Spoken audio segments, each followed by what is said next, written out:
Everyone, good morning. Welcome back to my সম্পাস blog চ্যানেলে সকলকে অনেক অনেক স্বাগত জানিয়ে আজকের ব্লগটা শুরু করছি। প্রথম থেকে শেষ পর্যন্ত দেখা অনুরোধ রইল। তোমরা সবাই কেমন আছো? আশা করবো যে যেখানে আছো সকলে ভালো আছো, সুস্থ আছো। আর আমিও বেশ ভালো আছি। এখন ঘড়ির কাঁটায় কিন্তু অনেক বাজে, জানো তো বন্ধুরা। তো ব্লগ শুরু করতে আজকে আমি ভুলে গেছি, তার জন্য এখন ঘড়িতে কটা বাজে জানো? ওই 12:30 মতন বাজে। তো এই দেখো, ঘরদোর গুছিয়ে তো কমপ্লিট হয়ে গেছে, চলে এসেছি। ডিমটা যখন বসিয়ে দিয়েছিলাম সেদ্ধ, তখনই ঘর গুছাতে গেছিলাম। তো ঘর গোছানো কমপ্লিট হয়ে গেছে, এদিকে ডিম সিদ্ধ হয়ে গেছে, ডিমটা নামিয়ে নিলাম। আর এদিকে চালটা দেখো ভিজিয়ে রেখেছিলাম, তো ভালো করে কষলে দিচ্ছি। আর কাঁচা ধোয়া তার আগেই হয়ে গেছে, তো হাফ মনে হয় শুকিয়েও এসছে, এত রোদ বাইরে। তো আজকে ডিম রান্না হবে, এই জন্য ডিমগুলো দেখো নিয়ে নিচে সেদ্ধ করে, কিন্তু ঠান্ডা না হলে তো আবার ছাড়াতে পারবো না, তো ঠান্ডা হোক। আর চালটা এখনও ভালো করে ধুতে হবে। তো আর সকালে তো খাওয়া দাওয়া কমপ্লিট হয়ে গেছে, সেই বাসনগুলোও কিন্তু এখনও মাজতে পারিনি। তো বেশি বাসন নেই, অল্পই আছে, ওগুলো মাজবো। আর দুদিন কিন্তু বন্ধুরা আমি ভিডিও করতে পারিনি, শনিবার আর রবিবার, কারণ আমাদের বাড়িতে কাজ চলছিল, সেই ইলেকট্রিকের কাজ হচ্ছিল, তার কারণে ভিডিও করতে পারিনি। তো তোমাদের সেটা একবার বলে দিলাম, ঠিক আছে? তো আর আজকে সকাল থেকে ভিডিওটা করব আমি 11টা থেকে কি 11:30 থেকে ভিডিও শুরু করি। তো আজকে একটু বেশি বেলা হয়ে গেছে, আবার কখনো কখনো 9:30 10টাও বেজে যায়, একেবারে ভোরবেলা থেকে আমি ভিডিও অন করি না। তো চলো এখন এই দেখো ডিমগুলো এবার ছাড়িয়ে নেবো। আর ওই যে বাসন কাসনগুলো পড়ে আছে, একবার ছাড়িয়ে টাড়িয়ে নিয়ে এগুলো মেজে নেবো। আর এই বাটিটায় আমি ডিম সেদ্ধ করলে না খুব সুবিধা হয়, তার জন্য এই বাটিতেই আমি ডিমটা সিদ্ধ করে নিয়েছি। তো চলো বন্ধুরা, ডিমগুলো তাহলে ছাড়িয়ে নিয়ে যে ডিমের ঝোল করবো। মেয়ে বলল, আমি মেয়েকে জিজ্ঞেস করলাম কী রান্না করি বলতো, ডাল ফালি করি, কালকে মাংস খাওয়া আছে, রবিবার ছিল। তো মেয়ে বলছে মা ডিমের ঝোল করো পাতলা করে। তো আমি বললাম ঠিক আছে তাই করি। নাহলে আমি ভেবেছিলাম ডিমের ঝাল করব, তাও বলল ডিমের ঝোল করো। তো ওই জন্য ডিমের ঝোলই ভাবলাম করো, মেয়েরা যেটা খেতে চায় সেটাই আমি করি। আমরা দেখো সবই খাই, তাই না? মা হোক আর বাবাই হোক, আমরা তাও বুঝি, আমরা সব রকমেরই খাই। আর আমার তো মানে বরমাসের কোনো তুলনাই নেই, যা দিয়ে দেবো তাই খাবে, মানে যেটাই দেবো। আগে না অনেক কিছু বাজ বেজাচ্ছিলো জানো তো বন্ধুরা আমার বরমাসের। চলো ছোটো করে একটা গল্প বলি। কী বলো তো, আমার বরমাসে কী খেত না, শিম খেত না, যেমন হচ্ছে ফুলকপি খেত না, বাঁধাকপিটা খুব ভালোবাসতো, ফুলকপিটা খেত না, কুমড়ো খেত না, তারপর পটল, গরমের সময়, গরমের সিজনে যে পটল ঝিঙে এসব খেতই না। তো দেখো একটা শিমে দেখো পোকা বেরিয়েছে, তাই ফেলে দিলাম। তো চলো, আর এইসব সবজি খেত না। তো এখন বেগুন খেত না আমার বড় মশাই, বিনস খেত না, অনেক কিছুই খেত না। এবার মাছেরও ঝামেলা ছিল, মাছ ধরো বড় মাছের মাছ ছাড়া খেত না বড় মশাই। তো এখন আমার সঙ্গে থেকে থেকে সব কিছুই আমার কিন্তু বড় মশাই শিখে গেছে। পুরো উল্টোটাই হলো না, কোথায় মেয়েরা শেখে, না আমার বড় মশাই আমার সঙ্গে থেকে থেকে শিখে গেছে। তো আমরা যখন ভাড়া বাড়িতে থাকতাম, তখন আমার যখন মানে বড় মেয়েটা একদম খুবই ছোট, তখন কিন্তু আমার বড়মাসি বাইরে বাড়িই থাকতো, আমি বেশিরভাগ মেয়েকে নিয়েই থাকতাম, মানে ভাড়া বাড়িতে। তো তখন ওই রকম রান্না নিয়ে কী ঝামেলা হতো। আমার ছোট তো মেয়ে, কী খাবে ও, আর কতটা কী খাবে বলো? তার জন্য আমি বলতাম যখন আসতো, কী রান্না করবো বলো তো? সবজি কিনতে গেলে না শুধু সবজিওয়ালা দাদা বলে, বৌদি তুমি বেছে বেছে বাজার করো। আমি বললাম কী করবো, তোমাদের দাদা খেতে চায় না, এইটা খায় না ওটা খায় না, ওর জন্য আমারও খাওয়া হয় না। বলে ও আচ্ছা। তারপর থেকে না আমি একদিন বললাম আমি না বাজার করব না, তুমি কিন্তু এবার থেকে বাজার করবে। বলছে কেন? আমি যে বাজার কী করব, করতে গেলে এটা খাও না ওটা খাও না, কত সবজি, আর আমি কি একার জন্য বলো তো বন্ধুরা রান্না করব? তার জন্য বরকে বলেছিলাম। তখন বলছে ঠিক আছে, অল্প অল্প করে দেবে, করো, আমি অল্প অল্প করে খাওয়া অভ্যাস করব। কেন জানি না ওইরকম। আসলে কাজের সূত্রে সবসময় বাইরে বাইরেই থাকি, ওই জন্য।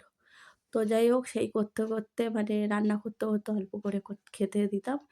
খেতে খেতে ওর সব কিছুই শিখে গেছে।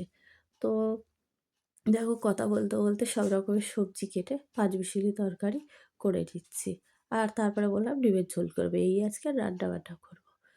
তো আর মানে আমি শুনেছি মেয়েরা নাকি বাছবিচার করে, এইটা খায় না ওটা খায় না। আমরা যখন বিয়ের আগের কথা বলছি, আমি এটা খেতাম না ওটা খেতে চেতাম না, তখন মা বলতো সব কিছুর অভ্যাস কর, নাহলে শ্বশুরবাড়ি গেলে কথা শুনতে হবে। তখন থেকে যে সেই শুনেছি, তারপরে ভাবলাম না সব কিছুই অভ্যাস করবো। সত্যি তারপর মেয়ে সন্তান। যখন শ্বশুরবাড়ি যাবো তখন কত কথা উঠবে, তোমার মা এটা খাওয়ায়নি, বাবা ওটা খাওয়ায়নি। এসব নিয়ে কতই কথা উঠবে না? সবার কাছে শুনতামও নাকি সত্যি এরকম হয় শ্বশুরবাড়ি। তারপরে ভাবলাম না সব কিছু অভ্যাস করবো। এমন কিছু টুকটাক জিনিস হয়তো খেতে খেতে ভালোবাসি না। তো সব রকমের সবজি কিন্তু বন্ধুরা আমি খুব খেতে ভালোবাসি। সব রকমেরই মোটামুটি সবজি, শাক পাতাও তাই। তো চলো ওদিকে আবার তরকারি হয়ে গেছে কথা বলতে, বলতে এদিকে ডিমটা ভাজা বসিয়ে দিয়েছি। আর ডিমটা না আমার কেন কি জানি খুব প্রিয়। মাছ মাংসর থেকে ডিমটা আমার মেজো মেয়েও আবার দেখি ভালোবাসে। মেজো মেয়ে বলছি সরি, ছোট মেয়ে। আর বড় মেয়ে আর মেজো মেয়ে খুব একটা ভালোবাসে না। তো মাঝের মধ্যে বলে ডিমের তরকারি, যেমন আজ বড় মেয়ে বলল হঠাৎ করে নিজেই ডিমের ঝোল করো পাতলা করে। তো ওর কথা শুনেই আজকে ডিম রান্না করছি ওইজন্য। তো যেটা খেতে চায় না সেটাই আমি ভাবি ওদেরকে করে খাওয়াবো। আর আমার মেয়েরাও সেরকম হয়েছে। এই সবজি খাবো না, ওই সবজি খাবো না। আমি এখন আমার মা যেরকম বিয়ের আগে বলতো সেরকম করে কিন্তু আমিও ওদেরকে বলার চেষ্টা করি। জানিস তো এটা খাচ্ছিস না, ওটা খেতে চাই, শ্বশুরবাড়ি যখন কথা শোনাবে তখন কষ্ট লাগবে। আমার বাবা-মা কোনো কিছুই অভাব দেয়নি। সব কিছুই আনতো, খেতে দিত, খেতাম না। আর এখন দেখো শ্বশুরবাড়িতে কথা শোনাচ্ছে। এই কথাগুলো কিন্তু আমি আমার মেয়েগুলোকেই বোঝাই। ছোটটা তো আর কি বোঝে, মেজোটাকেও বোঝাই আর বড়টাকেও বোঝাই। আজকে না বন্ধুরা দেখো কড়াটা প্রচণ্ড পরিমাণে আমার পুড়ে গেছে। কিরকম কালো, কালো লাগছে দেখতে।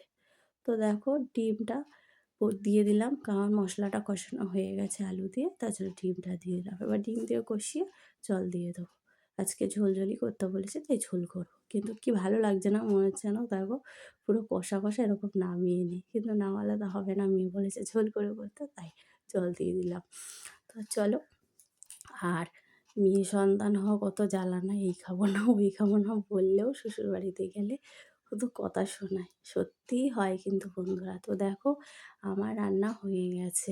এদিকে ডিমের ঝোল আর এদিকে সবজি আর দুবেলার তরকারি তো, মানে ওইটা ওবেলার তরকারি, এটা এবেলার তরকারি তুলে নিয়েছি। আর এই যে গরম গরম ভাত সাথে আর কিছু করতে পারলাম না। সত্যি কথা বলতে বড়মাসি বলেছে বেশি কিছু রান্না করতে যাবে না, একটা তরকারি বা ভাজা এসব করবে, কারণ খেতে চায় না মেয়েরা। এখন আমার বড় মাসের কোনো ঝামেলা নেই, সব দেয় সোনামুখ, যা দেবো সোনামুখ করে খেয়ে নেবে। কিন্তু মেয়েগুলো এখন যে প্রবলেম করে, তো বুঝবে বুঝবে একদিন বুঝবে ঠিক। এখন বুঝছে না, বিয়ের পর ঠিক বুঝবে। আমি বড়মশাইকে বলি তুমি কিছু বলো না, তখন দেখবে বলতে হবে আমাদেরকে এসে। আর এই দেখো তরকারিটা একবারে কাটিয়ে নিচ্ছি, নিয়ে আর আমার মেয়ে আবার তো বড়ি খায় না, সেটা আমি আমার পাতে তুলে নিলাম। কোনটা খায় বলো, দেখো বড়িও খায় না। ওর জ্বালা একটু তরকারিতে বড়ি দিলে বেছে বেছে দিতে হবে। আর এদিকে সোনাই দেখো কি করছে, প্যাঁ প্যাঁ করছে। আর আজকে ঠিক করেছি, মানে আমার মুখ দেখাবো না তোমাদেরকে, এমনিই ভিডিও করবো আমাকে না দেখিয়ে। বুঝেছো বন্ধুরা? আজকে ইচ্ছাই করছে না আমার মুখটা দেখাতে, কেন জানি না। তো সোনামণিকে দেখাচ্ছি, সোনামণি কেমন করছে দেখো। মানে একদম ছোট্ট শিশু যেরকম প্যাঁ প্যাঁ করে সেরকম করছিল। আমি বললাম ওরম না করে তুমি টাটা বলো। তো টাটা দি। আর এদিকে বড় মেয়ের জন্য বসে আছি। দেখো বড় মেয়ে আসেনি। তো চলো, সন্ধ্যা হয়ে গেছে। এখন সন্ধ্যাবেলা তো চা খেতে হবে। সবাইকে শুভ সন্ধ্যা। তো বরমাসি এসে গেছে। তারপরেও কিন্তু আমি উঠছিলাম না। বসে, বসে সবাই রিলস ভিডিও এগুলো দেখছিলাম। তারপরে বললাম মুখের দিকে তাকিয়ে আছি, বরমাসাই বলছে, "কি হয়েছে আমার মুখের দিকে তাকিয়ে চাইছি?" "ওই তুমি তো বললে না শম্পা চা করো?" বলছে, "না তুমি একটু ফোন দেখছো, আমি কেন বলবো?" তো আমি ভাবলাম না যাই। আবার তো মেয়েকে আনতে যাবে, মেজো মেয়েকে। তো চাটা করে দিই, খেয়ে নিই। তো এই যে চা বসিয়ে দিয়েছি, এখানে একটু মুড়ি চানাচুর নিয়ে নিয়েছি। চায়ের সাথে না মুড়ি চানাচুর খেতে খুব ভালো লাগে। তো ওই জন্য হালকা করে একটু তেল দিয়েছি, সর্ষের তেল, আর পেঁয়াজ টেয়াজ কিছু দিইনি। তো এমনিই মেখে নিচ্ছি। তো চলো, আর চায়ের সঙ্গে আমরা বিস্কিট খাই না খুব একটা, দেখবে বেশিরভাগই দেখবে আমরা চায়ের সাথে এইসব মুড়ি বা অন্য কিছু নিই। তো ওই জন্য চানাচুর মুড়িটা মেখে নিলাম। আর সোনাইয়ের তো খাওয়া হয়েই গেছে, দুধ কর্নফ্লেক্স খেয়েছে আজকে। বলছে মা দুধ কর্নফ্লেক্স দাও। তো আমি বললাম ঠিক আছে তাই দেবো। নাহলে বলেছিল দুধ চকোস খাবো, দুধ চকোসটা না আনা হয়নি, চকোসটা বানাতো। তো বড়মশাইকে বললাম যে এনে দেবে, চকোসটা খেতে চাইছে। বলছে ঠিক আছে। তার জন্য আমি মাম্মামকে বললাম, "মা চকোসটা দেবো না, তুমি দুধ কর্নফ্লেক্স খাও।" বলছে তাই দাও। এখন তো বেশ যেতে শিখে গেছে। তো চলো, চা হয়ে গেছে। এখন দুজনা বসে, বসে চা খাই আর গল্প করব। আর আজকের ভিডিওটা না বন্ধুরা আর বেশি রাত পর্যন্ত টানবো না। ঠিক আছে? এখানেই রাখবো। আর যদি ভিডিওটা ভালো লাগে, দেখো আজকে কিন্তু আমাকে দেখায়নি, কোনো দিকেই আমার মুখটা দেখতে পারবে না। ঠিক আছে, চলো আজকের মতন টাটা, বাই, সি ইউ। আর যদি কোথাও একটু ভালো লেগে থাকে তাহলে অবশ্যই লাইক করে সাবস্ক্রাইব করে পাশে থেকো, মানে যারা নতুন আছো, আর যারা পুরনো আছো তাদের তো অনেক অনেক ধন্যবাদ। ঠিক আছে, চলো সবাইকে টাটা, বাই, সি ইউ আর একবার বলে দিলাম।